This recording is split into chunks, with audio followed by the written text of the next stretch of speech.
સારિકા, તું હજુ સૂતી નથી? ઊંઘ તને આવતી હશે, મારી ઊંઘ ઉડી ગઈ છે. શું થયું? પપ્પા લક્ષ્મી, જીગર, શ્રુતિ અને શોધનને લગ્ન પછી યુરોપ ફરવા મોકલવાના છે. ચારે ને? તો આમાં બહુ બધો ખર્ચો આવે. 27-28 લાખ રૂપિયા. મને તો લાગે છે પપ્પા લક્ષ્મીનું કન્યાદાન કરતા કરતા પ્રોપર્ટી દાન ના કરી દે. આ તો થયો ફરવા જવાનો ખર્ચ. કોને ખબર પપ્પા લગ્નમાં કેટલો ખર્ચ કરશે. અને આ છે કોણ લક્ષ્મી અને જીગર? મહેતા પરિવાર સાથે એ લોકોનો સ્નાન સૂતકનો સંબંધ નથી, તો પછી એના પણ આટલી બધી મહેરબાની કેમ? લક્ષ્મી અને જીગરના નામના ભૂત ચડ્યા છે બધાના માથે. એમને ખબર નથી કે બંને જણા ખેદાન મેદાન કરી નાખશે, આખા ઘરને અને આખા બિઝનેસને. તો તું શું કરે છે? મહિનાઓ થઈ ગયા એને આપણા ઘરમાં. કર્યું શું તે અત્યાર સુધી? અત્યાર સુધી એ લોકો ઘરની બહાર હોવા જોઈતા હતા, એના બદલે સાપ બનીને આપણા માથે બેઠા છે. જો રણજી, તારી સાથે લગ્ન કરીને હું સાસરે નથી ગઈ. તને ઘર જમાઈ બનાવીને હું અહીં લઈ આવી છું, માત્ર એટલા માટે કારણ કે આપણા બંનેની નજર મારા પપ્પાના બિઝનેસ અને પ્રોપર્ટી પર હતી. અને આ પપ્પા જે પૈસા ઉડાવી રહ્યા છે ને, જીગર અને લક્ષ્મી પણ, એ આપણા છે. ઓ સારિકા, પણ મને કંઈ નથી ખબર. તારે જે કરવું હોય ને તો એ કર. બરબાદ કરી નાખ લક્ષ્મી અને જીગરને, અને જરૂર પડે ને શ્રુતિને પણ અને શોધનને પણ. આ ચારેયના લગ્નની વાત તો દૂર રહી, એ લોકોની કંકોત્રી પણ ના જ વહેંચાવી જોઈએ.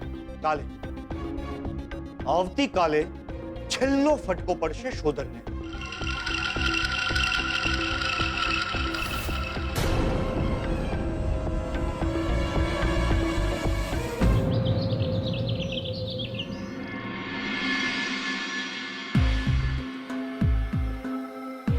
દુખે છે? થોડું. ઓકે, થોડું ચાલીને જોઈ લો ને.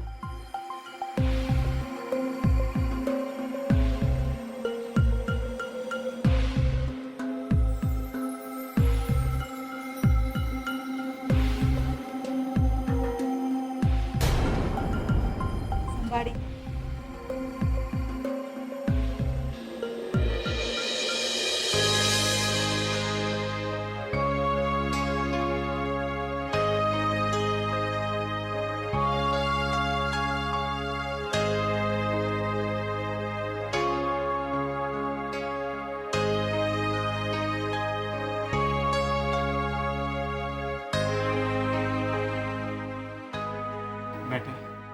Good.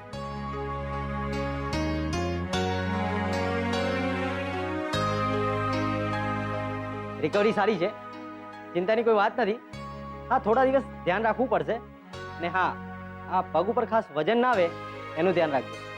G, thank you doctor.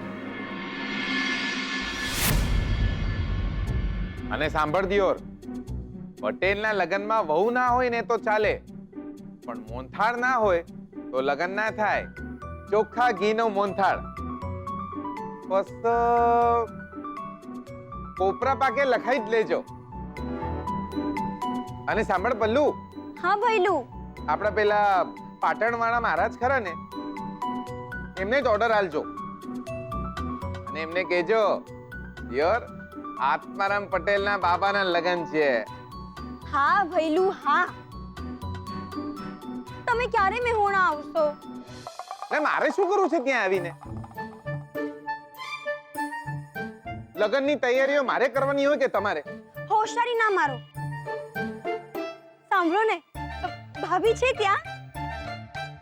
એ ભાભી નહીં એટલે તો લગ્ન માંડ્યા છે. એમ નહીં, હવે લક્ષ્મી ભાભી જોડે વાત કરવી છે.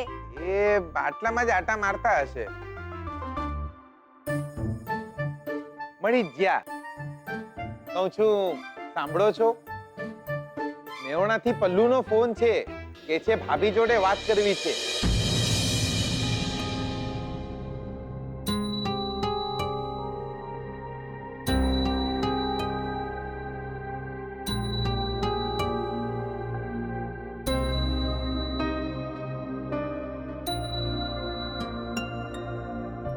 પલ્લુ, કેમ છે તું?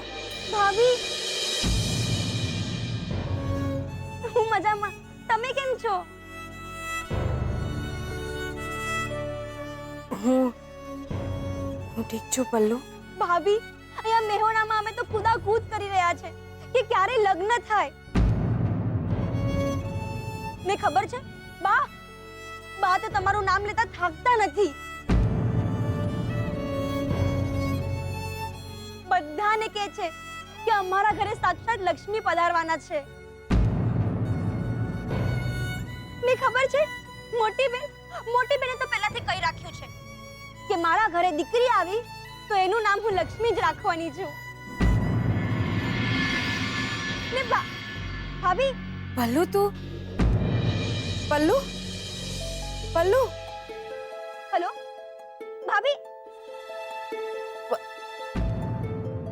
હેલો પલ્લુ પલ્લુ હેલો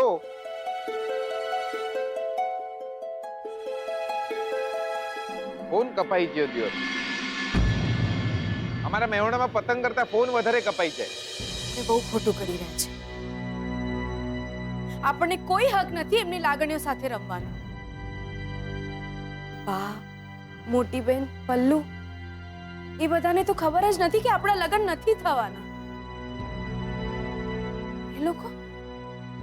એ લોકો તો ત્યાં લગ્નની તૈયારીઓ કરી રહ્યા છે. ના ના, તમે એક કામ કરો, તમે મહેરબાની કરીને પલ્લુને ફોન લગાડો ને એને કહી દો કે આપણા લગ્ન થવાના જ નથી. તમારામાં આટલી હિંમત હોય તો તમે કહી દો.